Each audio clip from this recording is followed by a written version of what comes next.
What's up, everybody? It's Victory Monday, Once our again, our favorite Monday of the year. Victory Monday, baby. The Giants are 5-1 after a huge win at home over the Baltimore Ravens, and I don't have a name, so I don't even know what to call myself today. Uh, over here busy trying to set stuff up. Totally forgot. There's Danny nice. Dubs. Who do I want to be this week? Who do I want to be? Last week I was Bellinger. Who do I want to be? I don't know, man. Hmm. Bellinger caught a nice little touchdown pass today too. Or yesterday. Oh, I got it. There we go. Yes. Welcome to Big Blue on Dale Robinson getting that touchdown. All right.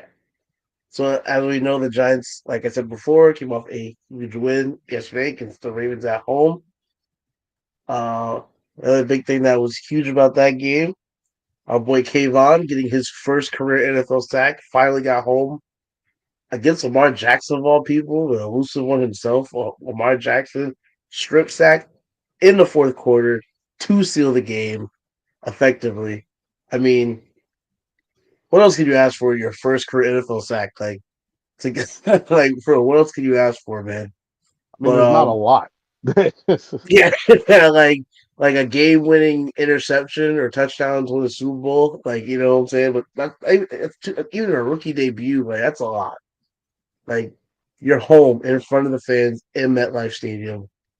Strip sack Lamar Jackson after forcing back-to-back turnovers on back-to-back possessions. Like, not saying that he did it both times, but that's your first career sack after all the times you almost got home and almost got home and almost got home every week without your running the Kaziso Javari on the other side.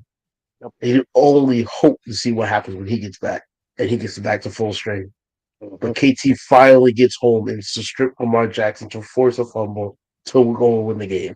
Like, we'll get into it, but um, I had a game myself to coach, so I couldn't watch it fully. I had to watch highlights, and I could only see what I could see. I know you and Jar pretty much give me a play by play though. But what are some of the things that stood out to you about the game? um, One of the things we can start on the defensive side of the ball since we pretty much started off talking about Kayvon. Um, the defense. I don't know if this was game plan or if they were just getting worn down by actually trying to keep an eye on Lamar Jackson so that he didn't just go run wild. But they're like for whatever reason, his name escapes me right now. Their backup running back was killing us. Who was it? Not Kenyon. Kenyon Drake. Kenyon Drake. Yeah, Kenyon Drake. I don't know why I was trying to get ready to call him Klein for some reason, but Who? but yeah, Kenyon Drake was running all over the field on us, and it was just like I'm thinking to myself like as the game is going on. Mind you, most of this is in the first half. I'm thinking to myself as the game is going on, and I'm like, we have Leonard Williams back. Dexter Lawrence has been playing the best football of his career over the last couple of weeks. What is going on?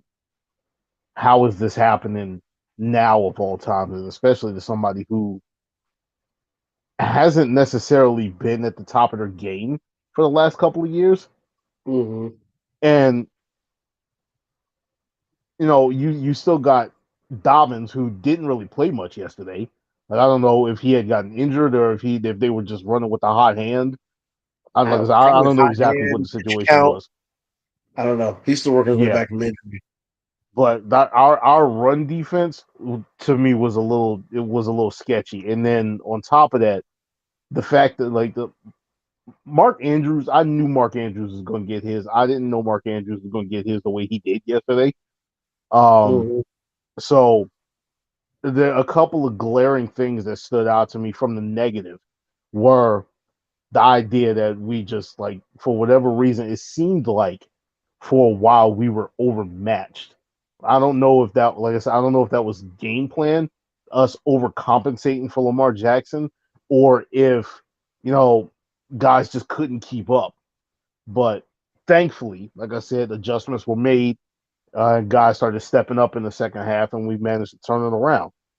Thank you, Julian Love. As much like as because I last season and season before that, I'd give Julian Love a ton of shit because the man is he was up and down all over the place. And this year it seems like Mhm.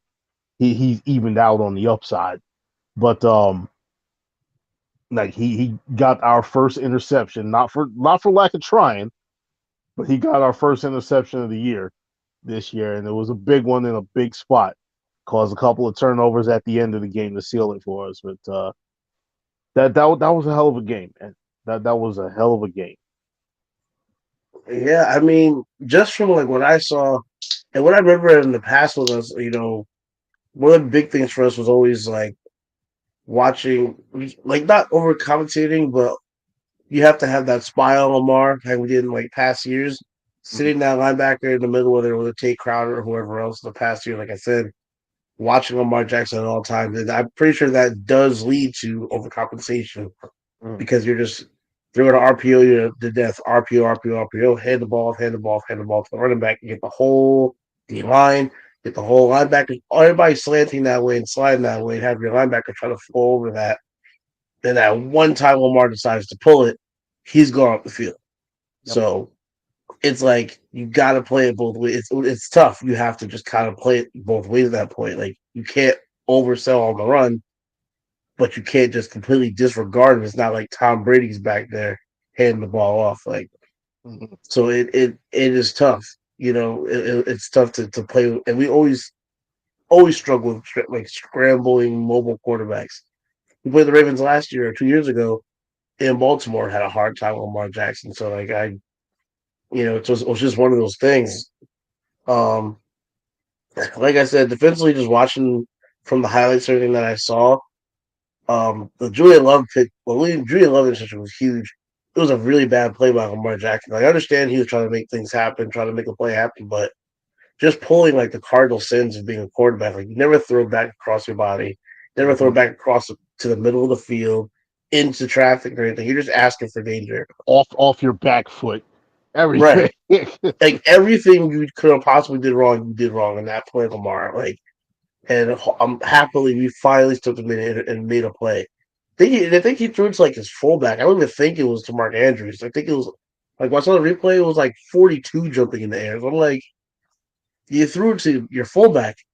Like, I don't know. I guess he just saw a white jersey and figured, let me try and at least make a play. Um, like, because he was panicking at that time because Xavier McKinney was right on him. mm-hmm. I saw that. That I saw, and I'm just like, I understand trying to make a play. Like, get the ball back to the line of scrimmage, throw it out of bounds, take the penalty, do something else. Like, I understand you're just trying to make something happen, but you got to get rid of the ball. Like you got to get rid of Mhm. the ball. Let's fight another day. Like now, shoot, I'm happy it happened because we got the pick out of Oh it. But yeah. just saying, like I'll take it all day long. But like for Lamar Jackson, like like you can't do that. And then I know I read that Fabian Moreau dropped a big interception for us. Yeah. I didn't again. I didn't see it. I heard that I Mark don't. Andrews dropped a touchdown, and then I heard Fabian came back and dropped a pick. The what happened was I'm trying to actually remember the play. It was a deflected ball. Um, that actually was it's the same play. That Andrews had somehow I forgot who it was that actually tipped the ball coming off of the line. If he was Mm, off of the line, or it was like the ball was already kind of sort of in the end zone, and one of our DBs hit it. But it changed the trajectory of the pass, so it went through Andrews' hands and like hit him in the shoulder pad. It bounced up in the air, and Moreau had it and just lost it in the end zone. I'm like, you got to come up with those. You absolutely have to come up with those, oh man. yeah, like these are game changing plays. Like I'm I'm like change the Ravens for the Chiefs in that scenario. Like Mahomes is another one that'll sit up here. He'll give you opportunities just because he knows that he can make plays out of absolutely nothing. But like I said, in that scenario, Kansas City isn't letting us come back if we drop something like that. You gotta, yeah, like I said, those are opportunities you absolutely have to come up with. Have to. I watched the KC Bills game and like there was one play Mahomes like rolled out to the right and threw it into the end zone. And did you watch the game? I Like was in and out of consciousness at that time, but yeah, he was like he rolled out to the right and he threw it up to his receiver, but it hit off his receiver's arms and then like the corner picked it and it fell out the air with the receiver came with the ball and he picked off in the end zone. And Mahomes was just looking like, how did you let that happen? And I'm just sitting here like, yo, like these are the plays that you have to capitalize on. yep, You have to because if you don't, like, he's gonna come back the next play and get you. yep. So it's like you have to capitalize on that. I mean, from everything I saw, I mean, you said the run defense was a little suspect. I do, from what I read on ESPN, the GameCast and everything, I did see that. I believe mostly, like you said, Kenyon Drake's stats were in the first half. Yeah. Um, Dobbins didn't do much. I have him in fantasy, so I know. I think he only went like 7 rushes for 15 yards. Saquon was pretty quiet in the first half. And he Yeah. ended the game with I believe it was 83 yards rushing. But what I saw at halftime, he had He close to only had nothing. 16. He only had Yeah, 16 yards at halftime.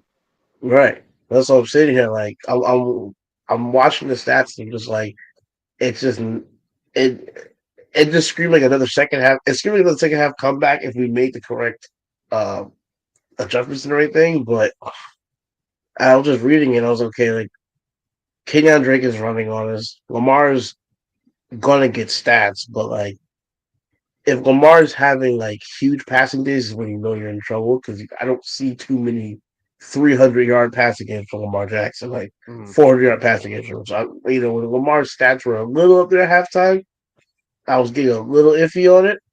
But like I said, the main thing that we've been doing to be able to come out of these games is to make these amazing halftime adjustments. Right. Go in at halftime, make whatever adjustments you're going to make, get the ball in Saquon's hands more. And Daniel Jones, again, he's not stuffing stats. He's not putting up 300-yard passing, 4 touchdown games, but he's getting it done. The Like, man has and he's only saying been like over 200 yards once this year. he had 4 game-winning drives this year. Hmm. 4 times he's taken that offense down the field and has scored game-winning touchdowns. 4 out of 6 of the games this year. And honestly, could have had it in Dallas if his receivers helped him out. Hmm. Yeah, like his leading receiver, I think, was Bellinger with like 38 yards receiving. He was spreading it around. Bellinger had some yards. Waddale had like 37 yards. Saquon had like 16. Ricky James had like 20. Stills had like he's only adding up to like 175, 180 yards, but you got Hmm. 11 different people catching the ball. Yep. Like he's spreading it around, and the thing is, he's getting it out fast and efficiently, and he's not turning the ball over like that. Right. And so Now we I don't had like. we had of course the fumble before halftime, and people are going to take that into and run with it. Like this dude wasn't trying to wait for his receivers to get down the field. But the other one, what that was the interception that got called back to the pass interference. Um, that one, if you want to get really, really, I want to say micro annoyed with him when it comes to him, that like honestly, ball placement wise, without that pass interference, that's a straight up interception because he just put it in a bad spot. But that's a free play anyway. Darius Slayton was Mhm. getting assaulted coming over the middle of the field, coming through the end zone. So there's not a whole lot like the Daniel Jones at that point doesn't care. Like so, like I said, I'm not gonna get on him about that and everything like that. But like I said, people, if you really want to be like just like real anal about his play, then you can pick up those two right there. But other than that, he was fine. He went out there and people are going to sit up there and they're going to look at the fact that he's not going out there throwing for 300 yards. He's not throwing 5 or 6 touchdowns against teams, especially considering the Ravens had like what, like bottom 5 in the NFL as far as Worst, their one, pass defense. it was they have the worst pass defense in the entire league. Right. So people are going to look at it like, oh, well, Daniel Jones couldn't do X, Y, and Z against this team. It doesn't matter, man. This is like this argument I got in with somebody on Twitter a couple of months ago. by something else. Like there are no style points in the NFL, right? The only thing that matters is wins and losses. And right now, Daniel Jones is 5-1. I mean, Right. if you want to, if you want to take the Bears game away from him, he's 4-1. But I mean, technically, that's Saquon's win. But here we go. Here we go. I mean, like, that's the thing. Like, this team isn't 5-1 without Daniel Jones. They're right, not. Like, you put Tyrod Taylor, you put Davis Webb in there, we're probably 0-6, maybe 1-5, but we're not 5-1 without Daniel Jones playing quarterback. He's no, not playing at some elite Pro Bowl level. That's not what he. That's not. It's not what's necessary. It's not going to happen.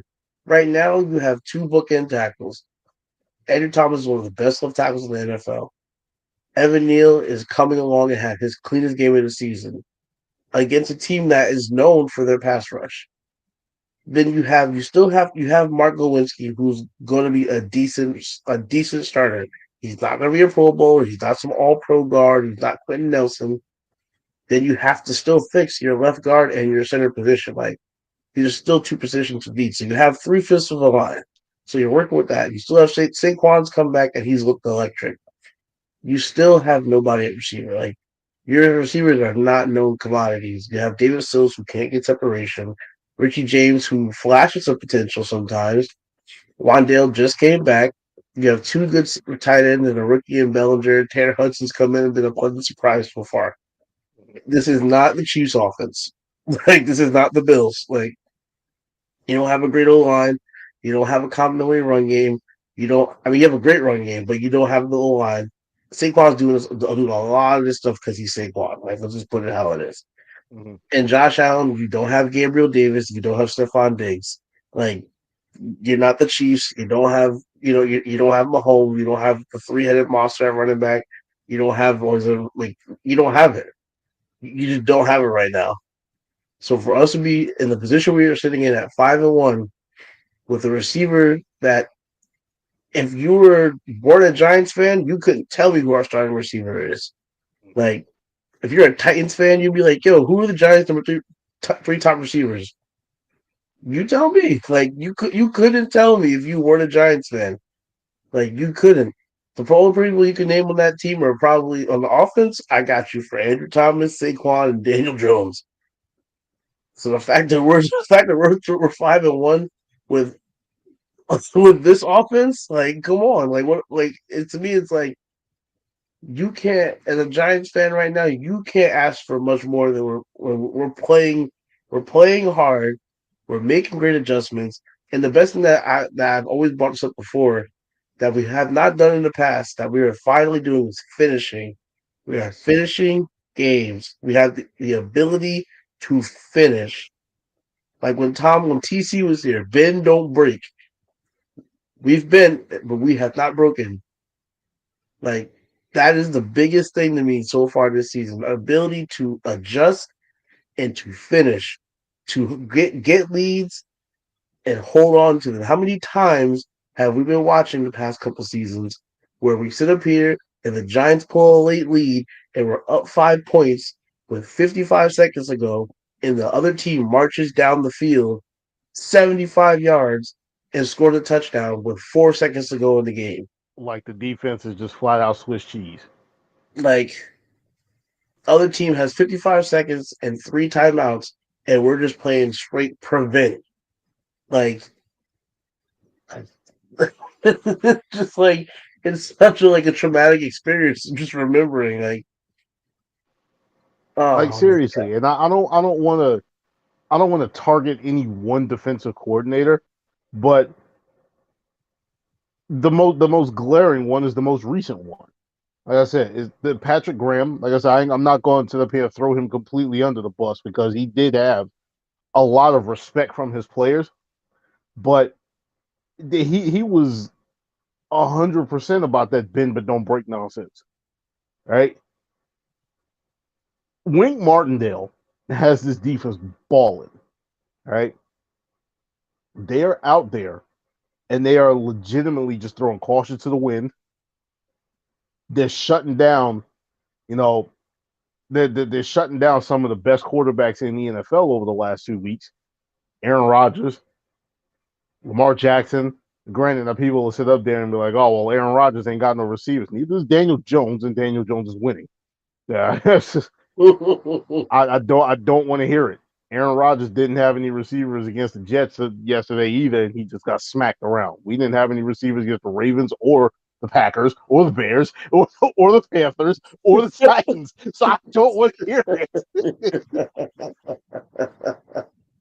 I'm telling you, if you're not a Giants fan, you can't name our receivers. Like you can't unless you're a real fan of the game. Unless you're a real fan of the game, because I'm not a Titans fan. But the only receiver I can name over there is Traylon Burks. And that's Oh, and because Robert. we were legitimately just like watching and going through all of the different scouting reports and everything for all of the wide Exactly. receivers during the draft. That's why we know. Like, Exactly. Exactly. But for a casual Giants fan, you can sit up here and look at the NFC East like, oh, the Eagles got Devonta Smith and they got AJ Brown. Oh, the Commanders got Terry McLaurin. Oh, and they got Jahan Dotson. Oh, the Cowboys got CeeDee Lamb. The Giants have who? Richie James. Like, just like, like, don't they have Galladay? Well, he's hurt. Do they have Kadarius Toney? Well, they passed Yeah, on Michael he's Parsons hurt for too. him. He's always It's hurt. just, Like, like, like that's whatever how I'm happened like, to that Sterling Shepard guy? Yeah, he's hurt too. Like, yeah, he's yeah, another season ended. Like, just like three receivers that like, I'm just like it's what it is. It's like mhm, your leading receivers are Richie James and Daniel Bellinger and David Sills, and you're 5-1. Like, yep. you know what I'm saying? Like, it just to me, just going forward, it just because at the end of this, at the beginning of this, before we were in the offseason and everything, like we were all talking about, it, and it's just like, where are we going with Daniel Jones? Like, what are we doing with him in the future? Like, what is the future? What's the future plan at quarterback and everything? Like, what's the future plan? Like, for the first time, I'm literally sitting here. I caught myself yesterday, and I'm thinking about today too. Like, for the first time, I'm really sitting here considering, like, do we bring this guy back? Is it like, is it a 1 year deal? Is it a 2 year deal? Is it 15 million, 20 million maybe? Like 2 years 20, 2 years 30? Like is it heavily incentivized? Like what did I'm for the first time ever, I'm just like, what did we do with Daniel Jones? I Like think what's going to end up happening is Saquon is getting franchised because I don't think we can afford next year to bring them both back on contracts because I think that Daniel Jones is coming back next year. All right, what you hear me knocking on wood, right? I You hear know me where you're knocking going on with that wood? first. Yeah, you know exactly where I'm going with this one. Pending health, Daniel Jones will be back next year because what we have, and I'm hesitant to say it, but this is like recency trauma for me when it comes to the Giants. Look at our next 4 games. Like I may be wrong with the actual, alignment of them, like where they actually fall in the schedule. But our next 4 games are Jacksonville, Seattle, Houston, and Detroit. The worst case scenario, we're getting through that 2-2. Yo, like somebody said on Twitter yesterday, next four opponents are all very winnable games. Bruh, Like, I'm not going to sit here and be like, yo, 9-1, 9-1, but that it's a that very that's distinct possibility. that's what I'm a little concerned about is them getting overconfident, but I don't necessarily like just looking at the coaching staff and how it is that how it is not even Dable actually reacts and works with this team. I don't think getting overconfident is even a possibility, especially when you got a guy like Saquon. Saquon is the most even keeled dude I've ever seen in my entire life. This dude basically cursed out the entire world without raising his voice over the offseason. Word. So Literally said I'm ready to go crazy F for everybody. Just like yes, mad in nonchalant. the calmest way possible. Yeah, like literally just to F everybody. Like it's whatever at this point. I'm waiting to show everybody what I can do. And dude's like gotta be like in the MVP race right now. So Like, I'm like sitting up here and I'm looking at it and I'm just like, this team can legitimately get to what I thought was going to be our absolute maximum before mid-November. yo, I we talked about it. I had us at 7 wins. I had us Yeah, at 7 wins this season. I was like, if we pull off 7 wins, like that's good progress, and that's a good first year for a first year regime, new regime, and first year head coach. especially Uh, coming into the situation that they came into. yeah, having to blow up, having to really blow it up, not just say, "Oh, we're retooling." Like, nah, like having to be the guys to make those hard decisions of moving on from fan favorites like Blake Martinez and Right. moving on from James Bradbury and Logan Ryan, like and Jabril Peppers, like all these people that were just like, "Oh, nah, we all these pieces back," and then for Dable and Shane to come in and be like, "Nah, they're all gone." Like, wish we could keep you, love to have you, but the money's not right. We gotta open it up for we gotta fix it. Like, and you've gone in and you let Blake Martinez walk, or you brought Jalen Smith back, and he's coming and he's balling. Like, you let Bradbury go, Fabian Rose come in, and they brought some other small pieces in too, and Fabian Rose holding his own, a solid bet. Mm-hmm. You let Logan Ryan go, and you let Peppers go, and when you drafted a Dane Belton, and he's been playing well since the time that since he's been on the field, pairing Yep. well with McKinney. And you brought in Justin Pinnock from the Jets, where the Jets fans love that he's coming in as a core special teamer. Like, you're picking up, you're not just picking up people, you're not just picking up fodder and free agents. Like, you're picking up solid people that are contributing on multiple levels, like Mm-hmm. on the field and in the locker room. Like, it's crazy. Like, I was thinking about like our draft last night. And to me, the draft almost seemed very two sided. It almost seemed like you had your picks that you knew that Dable and Shane made, and then you had your picks that you knew like Pettit and the rest of that scouting agency, like that scouting team, since it was their last draft. It's like you knew who picked who. Like, Mm-hmm. when I'm sitting back and I'm thinking like in Giants history, like when we go back in our drafts and everything, and we have, you know how you have Mel Kiper's big board and this guy's number one available, blah blah. The Giants never picked that guy. Like, Mm-hmm. you never, like, other than Saquon Barkley staring us in the face. The Giants never have gone off and been like, "Oh, number one guy on the board, we're taking this guy. This is the guy. We're like, he's everybody knows him, everybody wants him, everybody loves him. Mm-hmm. We're taking him." We're like, nah, let me get that right guard from William and Mary in the first round. Like, we're that team.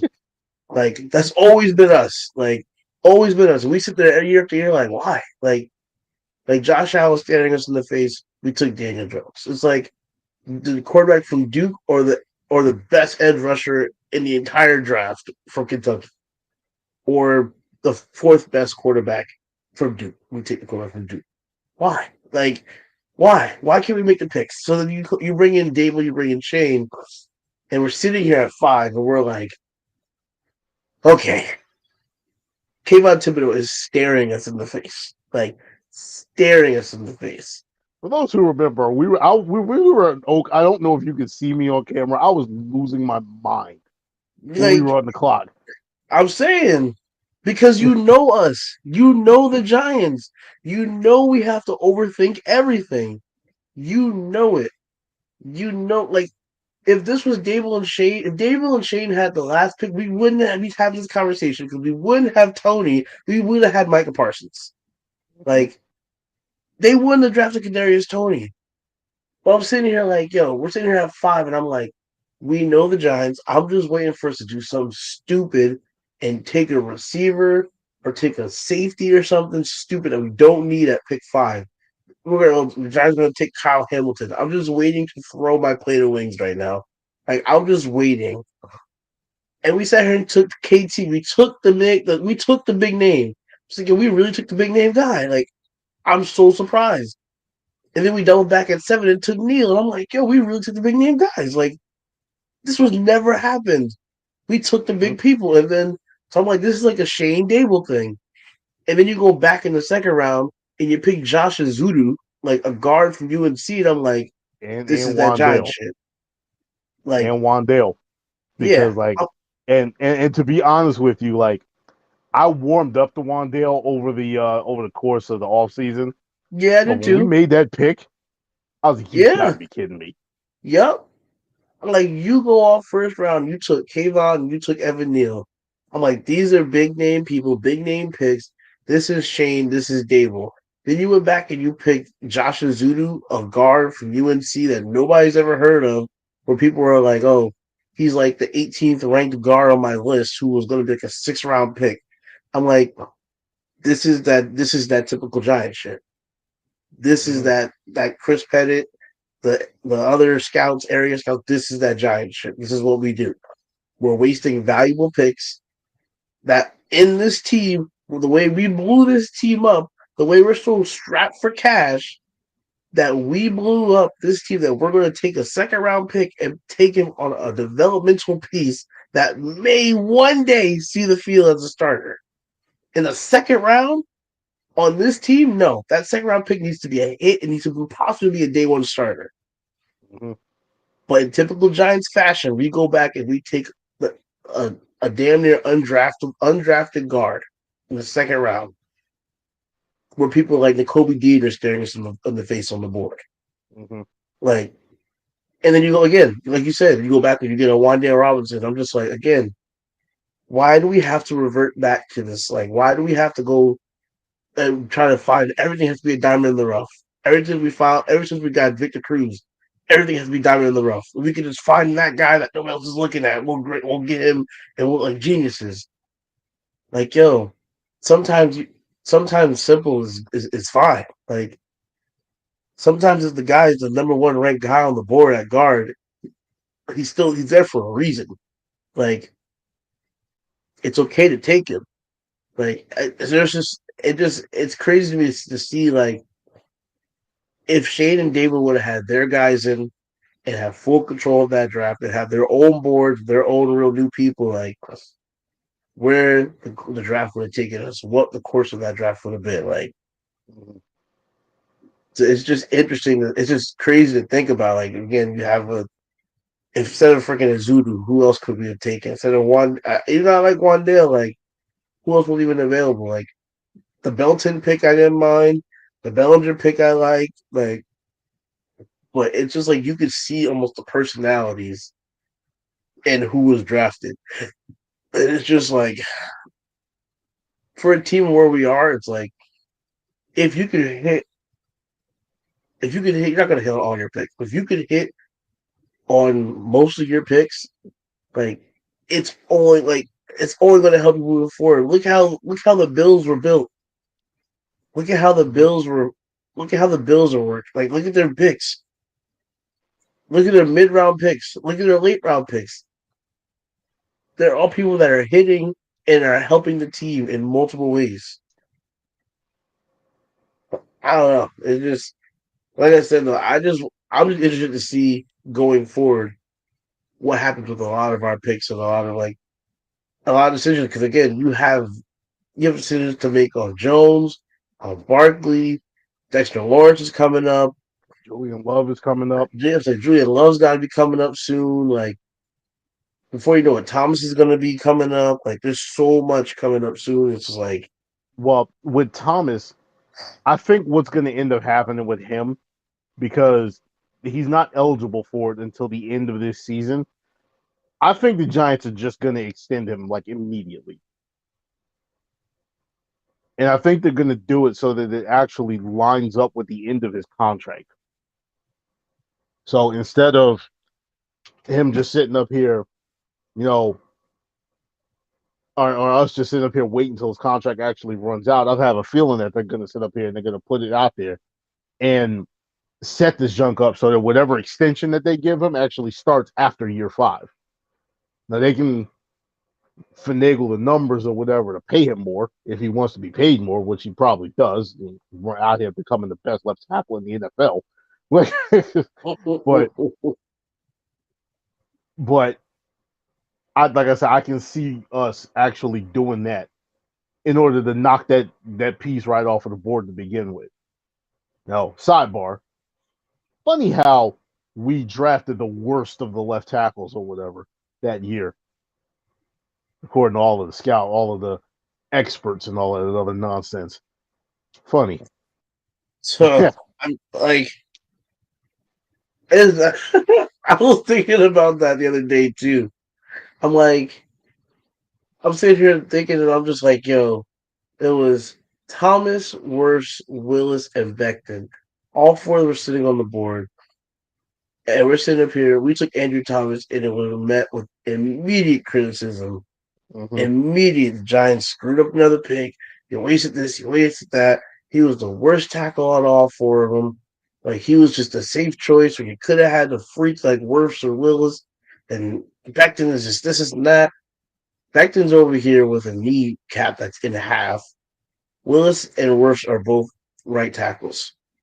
Mm-hmm. We have Andrew Thomas had his growing pain as a rookie, turned around midway through the season, and had a little slump sophomore year, but came back and has not looked back since.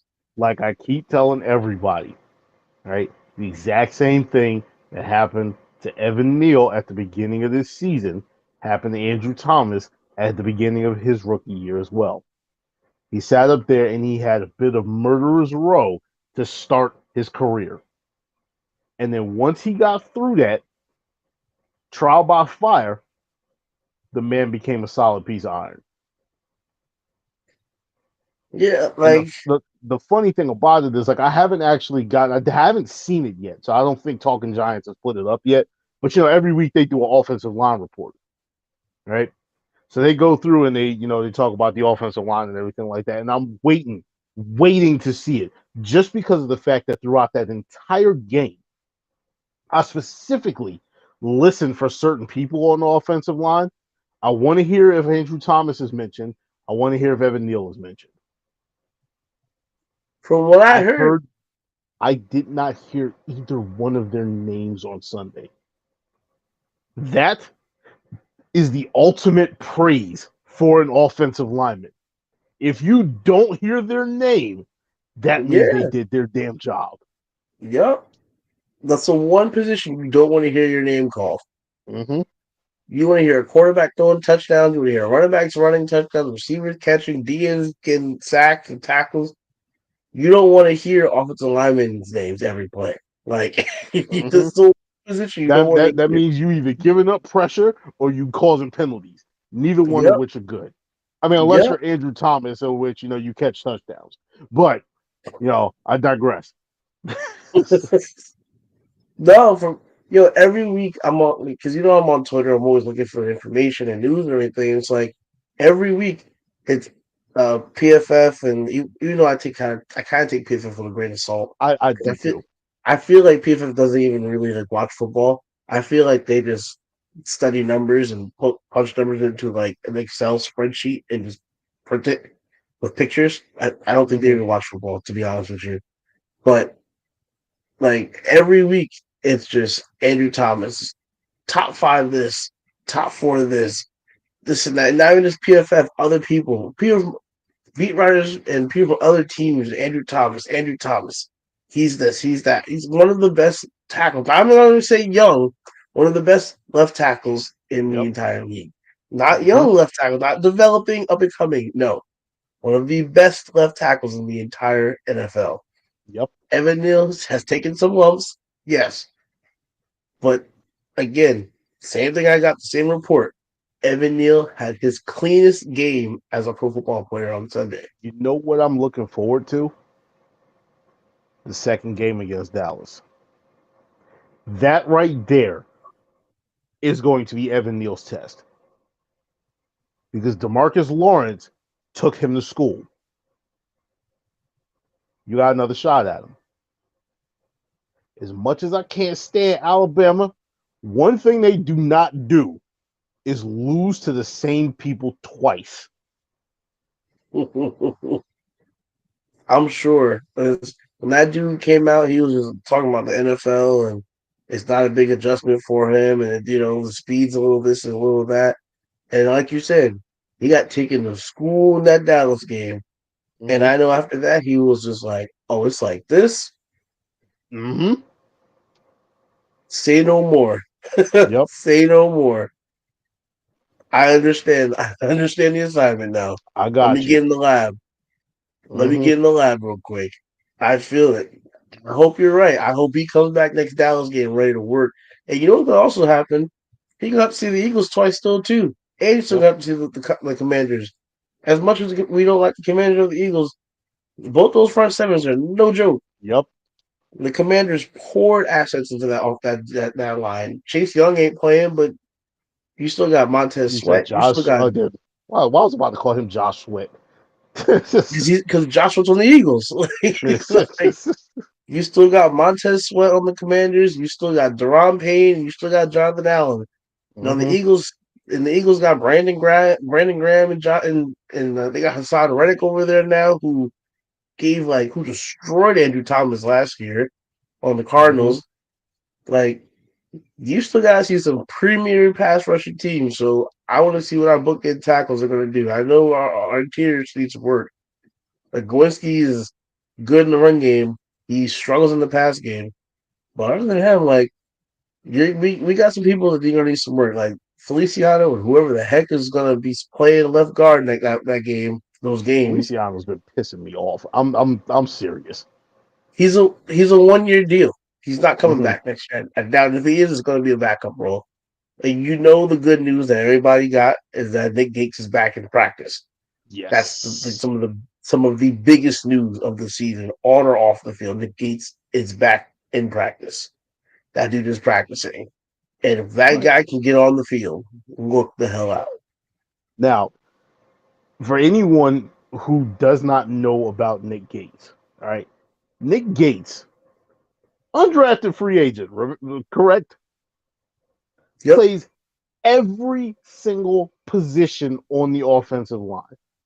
Absolute catastrophic leg injury last year.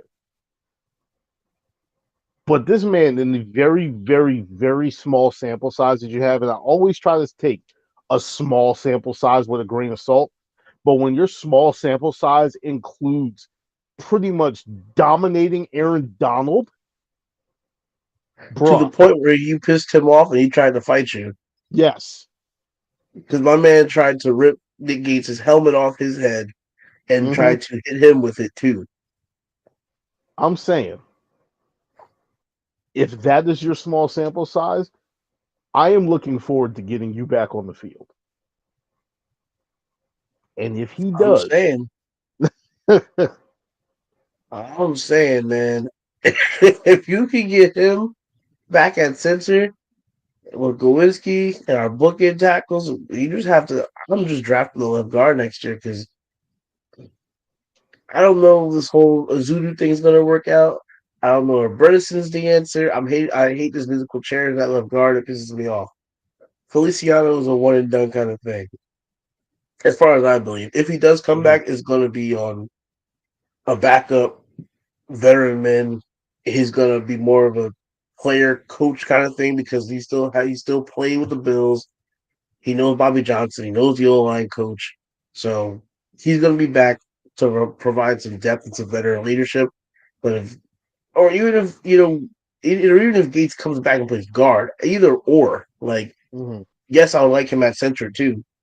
But even if he plays guard, it would still be a tremendous boost to the offensive line. Right. Tremendous boost. Like, he came out of like you said, came out of nowhere and was dominating people to that gruesome injury. If Mhm. he comes back, that's that helps us so much more. And that's not even that's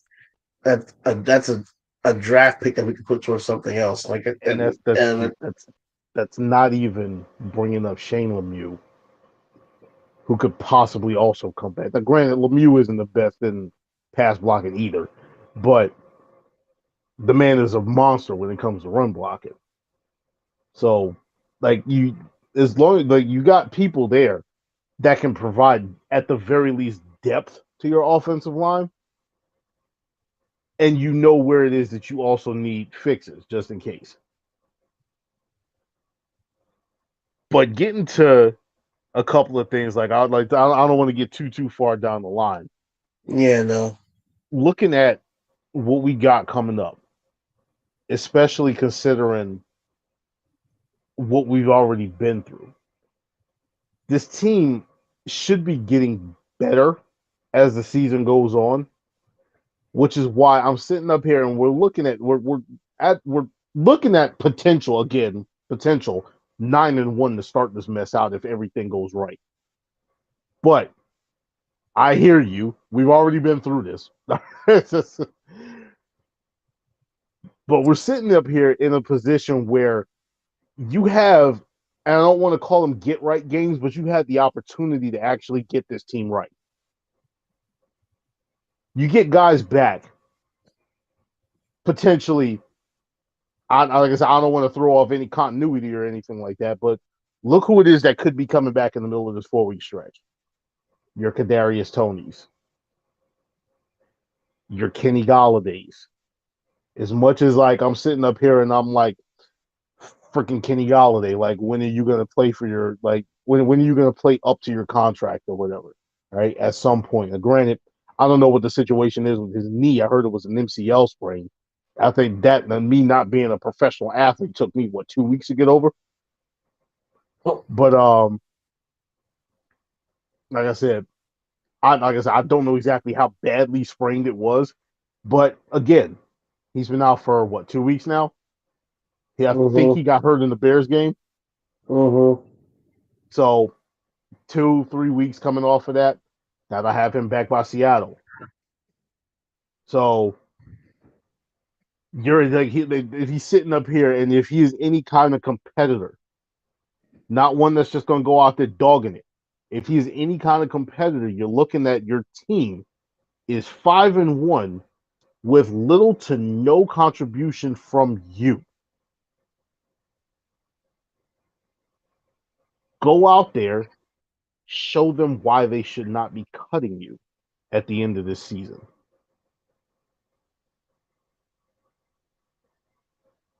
I'm saying, give us a reason. And if you start to build that continuity over these next 4 weeks with guys like Kadarius Toney and guys like Kenny Galladay, and then you have your running game and your offensive line starting to gel a little bit more going over these next couple of weeks, what are we looking at? We're looking at something majorly positive. I'm telling you, like, I'm telling you, I don't understand something like I don't understand Toney. I didn't know all these injury concerns came with Toney. That's just crazy. They have double hamstring injuries. Like, well, from what I heard yesterday, I was actually listening to it wasn't yesterday. I'm sorry, it was Saturday. I was listening to Entertainer and Bad Dog. The thing about from what I've been hearing is just hamstring. It's just hamstring. It's not like a pulled hamstring, a strained hamstring, anything like that. I actually heard them when they were talking saying that it was a hamstring strain that is higher and is worse and harder to get over than an actual just random pulled hamstring. I've strained my hamstring before too. I actually strained my hamstring in the middle of your street one night. it was your fault. That was Yeah, your fault. because my dumb ass didn't stretch before I started deciding to do hill runs with your brother. So See, nobody told you to be Superman. listen, all right, shut up. Nobody told you to bring facts into this either. What were you saying? What happened? What were you saying? Jesus. Nah, I'm just saying that like I understand. Like I don't want to get too down on Kadarius Toney because of because of the hamstrings or whatever. Like I said, because that is a serious injury. And then when you sit up there and you start to overcompensate on the other one, yes, Mm. you're gonna pull that one even worse. Like that, it's the type of thing that just happens sometimes. All right, but like I said, I'm hoping and praying that these guys come back and actually start to build some continuity over these next couple of weeks. All right, because we got every opportunity to take this and run with it. Yeah, it's just like again, like it's just tough. Like I'm sitting here watching these guys every week, and I don't. One thing that was scary about Daniel Jones before was him not working his progressions. I think this is one thing that's kind of helped him. Like, it's not just that one guy you could try to force the ball to all the time. Like, it's almost like you know who you're working with now. It's like you know Richie James, you know David Sills, you know Tanner Hudson. You're learning Belly, like you're learning different people. So it's not like you just have a Galladay I could just try to force the ball to because he's Kenny Galladay and he's 6'4" and I can just do this. Which I mean, Mm-hmm. he's 6'4", he should be able to go up and get it himself, but that's on him if he actually wants to try. And Mm-hmm. then you have like Darius Tony. If I just throw the ball to him, he can make anything happen. It's not the case. Like now, it's almost like you're seeing a forced maturity of Daniel Jones, and it's like you're seeing him actually make the move. Like you actually see him going next level and being like, okay, I have to understand who I have around me. I have to just being having awareness, the situational awareness and QB awareness. I have to understand. I have a rookie right tackle. I have to understand my center, my left guard spots are open. I understand I have a game record in Saquon Barkley behind me. Mm-hmm. I understand that I can check it down to him. I understand my receivers. Like I understand the situation, and it's just seeing the maturity of the guy growing up. I would love to get Tony back on the field. I would love to. The whole Galladay thing, like if your ship is sailed, your ship is sailed. Good luck to the next team you go to. Like because his injury thing to me, like it's an injury, cool, but even before that, you didn't show like you didn't show like you even wanted to be here. Yeah. Like body language, the way you practice, the way you conduct, you conduct yourself and everything, all plays a big factor into things. Shane and Dable didn't sign you, so they don't have any No loyalty to connection. you. Like nothing. They didn't bring you in. They didn't sit here and be like, "Yo, like we really want you to be a big part of this offense." Like they didn't do that. That was the last regime. So yes, the money that you're tying up sucks, but there's no connection here. There's no like, oh man, gotta get Galladay going. Like I don't know. Show like if David Sills is busting his ass more than you, David Sills is gonna get the playing time over you. If we just signed Richie James for 1 year, $900,000, and he's coming in here busting his ass, and you're gonna sit up here and be like, "Yo, man, I'm 70 mil walking. I need at least 15 targets a game." No, Yo. All right. Hey, like now here's my thing, and this is why I can't. I really have an issue with him, and I mean by him I mean Galladay. If I'm sitting up here and I'm looking at David Sills, and Davis, and no disrespect to David Sills, all right. Everybody in off season was on the Sills army, all right. If I'm sitting up here looking at myself getting $72 million, and I got a practice squad player, an undrafted free agent with the Roman numeral 5 in his last name on the back of his jersey, and he's a getting playing QB time over converted to me. receiver. Yo, I'm sitting up here. I'm taking that personal. And I'm going to be like, no, we're not doing this. I'm about to make them understand why it is that I was quote unquote worth 72, 76 with incentives and everything. I'm going to show why it is that I would be. But, I don't know. And yeah, Wandell's already more productive than Galladay. We know. Yeah, I do have to get in contact with Andrew Thomas, all right, because in 2 games, this rookie has already tied him for touchdown. I don't appreciate that. All right.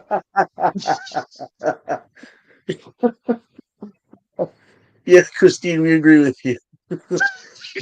We definitely agree with you. Wandale is like 1,000 times more productive than Galladay. Just stepping on the field and running around, he's already way more productive than Kenny Galladay is. Goodness gracious. This man I has mean, more just touchdowns than Galladay and Tony combined. the fact that Andrew Thomas has more touchdowns than Galladay really just irks me. And this Mm-hmm. man is $72 million sitting on the bench, like, uh, I'm just telling you, jogging around. wait till Andrew Thomas negotiations start coming around. He's like, listen, man, I got more touchdowns than your number one receiver, bro. Y'all gonna have to pay me. Your number one and number two receivers. Yep. I One of got your your number one franchise left receiver, tackle. your number one draft pick from the 2021. I got more touchdowns than them. I need to get paid receiver and left tackle money. I need 4 years, Go 200 mil. This That's what man I gonna need. break the whole market. You like just sign a blank check, Shane. Hand it over. Just taking everything at this point. Man gonna Yo, sit up like there. They gonna announce that Adam Schefter gonna announce that he got a whole Max Scherzer deal. So I'm getting paid $43 million a year. Man, it's just gonna be like Andrew Thomas has been named 40% stakeholder in the Giants organization. He's just they just own half of the team now. It's just like whatever. We couldn't pay him, so he'll always make money. Yep. It's just oh my gosh. God forbid Daniel Jones or whoever we bring in the quarterback to God forbid whoever we bring in is more productive. And I mean not productive. Like God forbid they could get an actual weapon. Like Mm-hmm. a weapon on the outside. Like I said, I love David Sills. We've been Mm-hmm. banging the table for David Sills for how many years? But like oh man, like he's a hard worker. Like he works hard, but he gets no separation.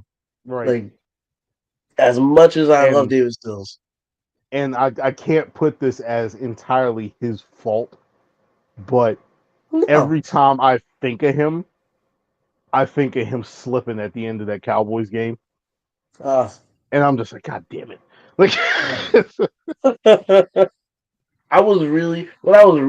what really like kind of took me back was the Colin Johnson injury because oh man, I really wanted to see what Colin Johnson was going to do for us this year. And Colin Johnson was I know some of you guys watching were going to say the same thing, like, yo, because Colin Johnson wasn't just making the team. He was going to start, like, he and he was was going tearing off. it up. Like, I was so ready to see what Colin Johnson was going to do this year because I Mm-hmm. liked him out of Texas. And the Jags had him. The Jags let him go. We picked him up, and I was just like, I want to see what this kid can do. And he was like you said, he was going off, and then that injury just killed him. Like Mm-hmm.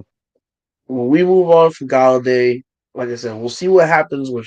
I don't know what's going to happen with Shepard. I don't even want to comment on it. I don't. We'll wait and see what happens with Shepard. But I just want to see going forward. Like I said, we have very winnable games in front of us. Mm-hmm. Um, and like I said, I'm not going to sit here and be like, "Oh, the Giants are going to be 9-1, 10-1." I'm not going to say all that. We're already opened as underdogs for the Jags game.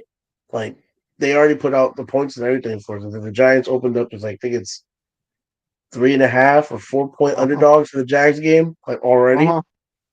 And the season's not even like And I feel disrespected, but that's all right. the season's like this week's not even over. This week's not Mm-hmm. even over, and we're already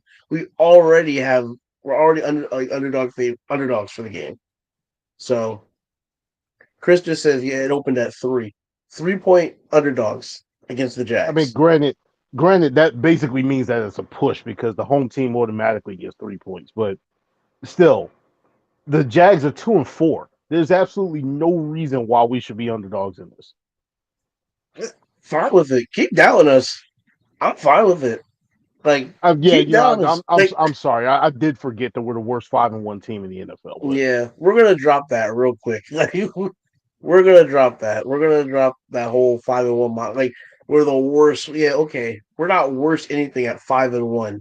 It's called making adjustments. It's called changing things up. It's called moving into the 2022. Okay, it's mm-hmm. we're not gonna just win games with giant pride. It's like you watch all those old NFL films, and it's like you're watching Vince Lombardi and all these legendary coaches on the sideline giving all these amazing speeches. Like, yo, that's great, and I love the passion. But this dude's been kicking my ass all first half. Yep. What are we gonna do to change it? Like, what are we gonna do? Like, that's great. You can tell me to play with heart. I'm gonna do that. I've been doing that. I need a heart to live. But are we going to put a tight end to the side and chip the D end at least? Are we going to do something? Are we going to get the ball out faster? Are we going to run opposite sides of the field? Are we going to throw more screens? Are we going to do something? Like, tell me something that we're going to do constructive. And we're finally doing that. We're going in and we're seeing what works. We're seeing what doesn't work. And if it ain't broke, don't fix it. Hand the ball off to Saquon. Like, like Saquon only had five rushes in the first half. Let's at least double that second half. He only got 5 touches. He needs to get more involved. He's the best player on the field, offense or defense. He's the best player between our offense and the team's defense. I will take him over any other person on the other side of the field. Give Saquon the ball. Let the man work. Like, stay ahead of the sticks. Play with tempo. Play fast. Play smart. Protect the ball. Keep yourself in games. Like, just stuff like that. Stuff like that. Like, you know what I'm saying? Like, and Chris says common sense, just keep getting Saquon the ball. I mean, it's what it is. What it is. It's simple, common things. Like the best player on the field, put the ball in the man's hands. Like I, I remember we were trying to like years ago. We were trying to force the ball to like C.J. Board and stuff. Like, stop doing that. Like C.J. Board is a fringe 53-man roster guy, and you want to just put him to number one receiver and try to get C.J. Board 11 touches a game. Stop throwing to C.J. Board. Put the ball in Saquon Barkley's hands. Like, we've been going wildcat with this guy. Like, whoa, wildcat. I was like, whoa, where did we put this in the playbook? Like, this man is line up and catch the ball and just take off running. What happened? Like, Last I heard with Landon Collins, they said they were working him in. I was actually hoping he was going to be playing on Sunday to play that spy on Lamar, but I don't know. 5-1 says we didn't need him yet, so hopefully we'll ease him in and we'll get him in and worked into the rotation back there and everything during this 4-game stretch. Landon, they need to bring Landon back for like the Commanders game, just as like a big FU. That's when you debut Landon. So he's going to be our Deshaun Watson. Yes, yes. That's when you bring Landon Collins back. I was so happy we brought him back, man. And I'm so happy we brought that dude back. And it literally is just, and he literally said, like, yo, I wanted to be here the whole time. I should have never left. He's like, it literally just because David Gettleman, I couldn't be here anymore. Mm-hmm. It's like, he didn't want me back. And, like, I'm just like, it just shows how bad this guy was. It gives me we also about didn't have $84 million to give him. So. No, like Landon was also ridiculous too. It's like I'm not paying you $84 million over 4 years for a box safety. Like you can't cover. I'm sorry. Like you're an undersized linebacker. Like you're a great player. I love you, Landon, but 84 million? Come on, dude. Like, but like I said, I love that we brought him back. He's sitting on the practice squad still. Yes, June, he does fit Wink's system. He'll be a box safety.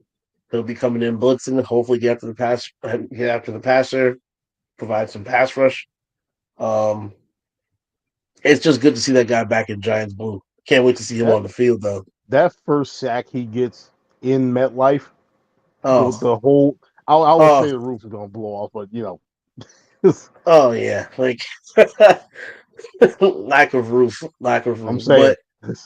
But it's gonna be electric when he gets that first sack. When he runs onto the field and all that stuff, you know they're gonna give it now during the game. Landon Collins, like they're gonna give him the whole thing. But like, don't even get a sack. Get a pick because he didn't get picks the first time around. Do something different. Get an interception. Cover somebody. But it was like around what 2016 when he was doing it. Yeah, like still never forget him for dropping that pick in the Patriots game and lost. Bastard. Oh, God. You see, Dude. there, that is the difference. That is the difference. Back Not then, finishing. we did not finish, and Did not now we finish. finish. I I'm telling absolutely you. love it. I'm telling you, dude. I remember dude fell on the ball, and if he knocked himself out with the because he fell on the ball out the air out of his stomach. It's like you, oh, such a giant thing to do. Jesus, like yeah, Jude. We know he's not a cover guy. We know he's not a cover guy. I'm just saying it would be different because Landon Collins. We understand he's a box safety. He's gonna come up. He's gonna tackle. He's gonna hit you. He's gonna get sacked.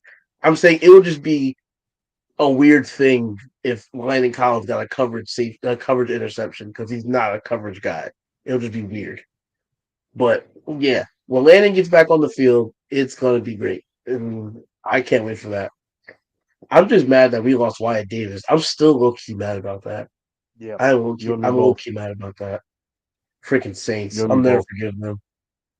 Really, Oh, like and shout out to AJ Klein for helping us out yesterday, getting that little roughing penalty on the sideline, late hit, gave us an extra 15 yards. Appreciate that. That's what happens with former Giants. I like that. looking out for us. looking out. Man never suited up for us once. Looking out for the Giants. I appreciate you, AJ Klein. Thank you for that free Appreciate you, bro. 15. Thank you for that free 15. Oh my gosh. You know, he That could just shows you how good of an organization we are. Guy was on our team for 3 seconds. he even practiced. My man's my man's ink was still wet on the paper, and the Ravens were like, "Nah, nah, come to Baltimore." Like, Yeah, damn in the end zone. Yeah, we spoke about that before. We spoke it! about that before. Shout out to him. Shout out to the illegal formation that Oh get my on that third gosh! down there that Lamar Jackson got the first down on.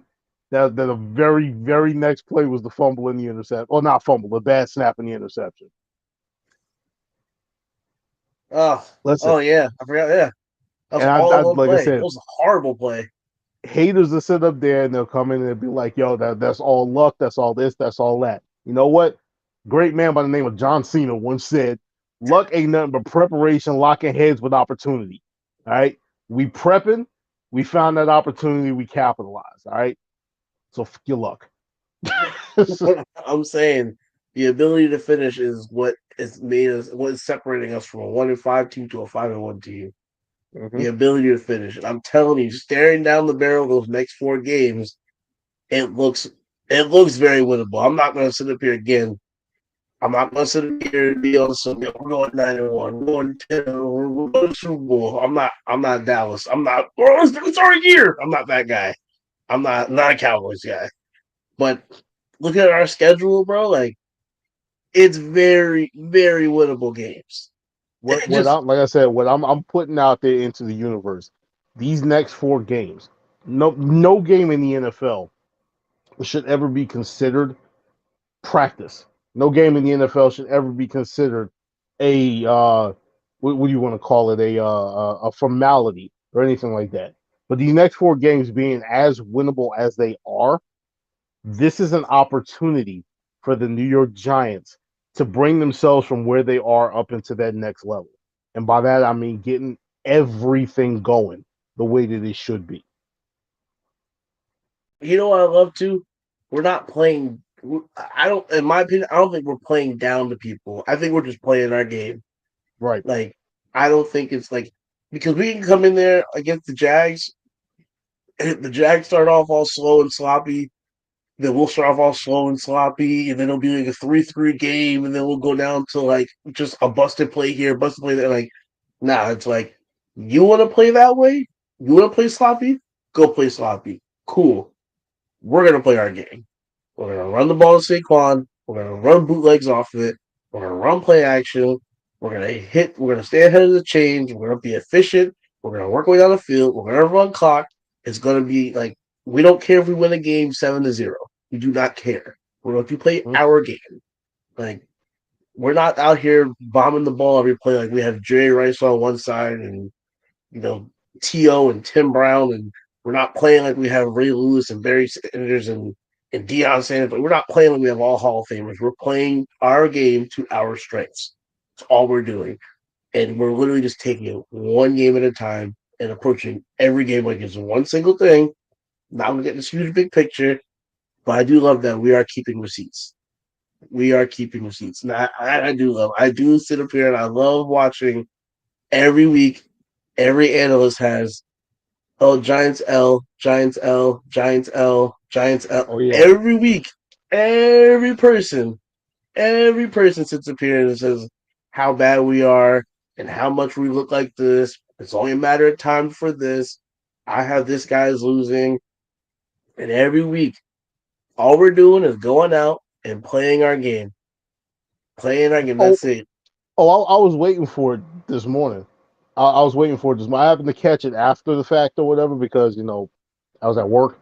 But I think they went right on there, Skip and Shannon. How real are the New York Giants? Oh, I don't know how real they are because the Ravens. They've done all of this bad stuff over the last couple of weeks and all this other stuff. They've blown these leads and all kinds.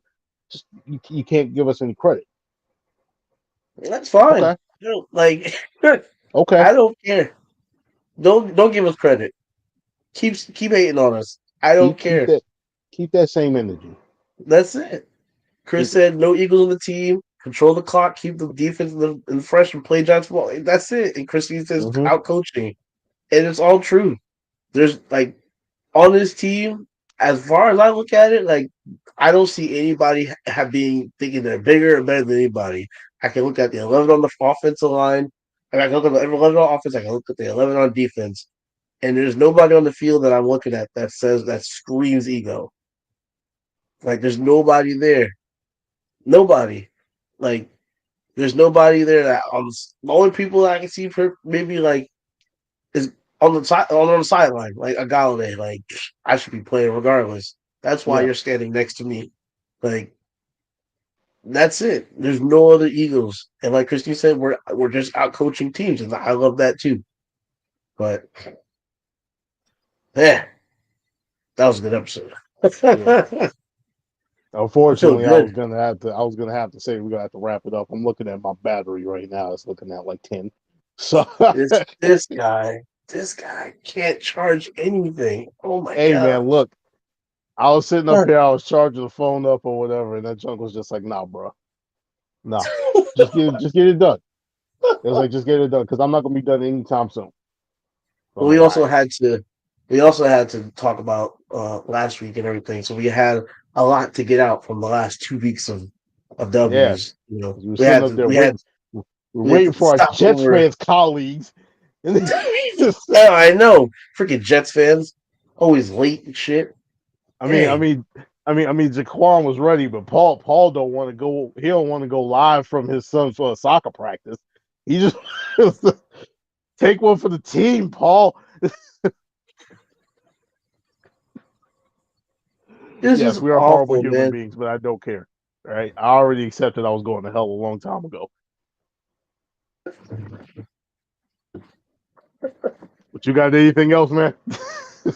No, let's wrap this up because I gotta shower because I got a long day ahead of me. Yeah, so do I. Hopefully, we're back next week with another Victory Monday podcast. We will Amen. shoot it out. As always, guys, thank you for watching. This has been Danny Dubs, and I see you, Wandale. Hopefully, we have another Giants Victory podcast waiting for you guys next Monday. As always, like, support, share, comment. Check out the YouTube page. Please go subscribe to us. You got Twitch. Check me on Twitter, acting a dang fool. Yeah, that's it though. Until next week, guys. Have a good night.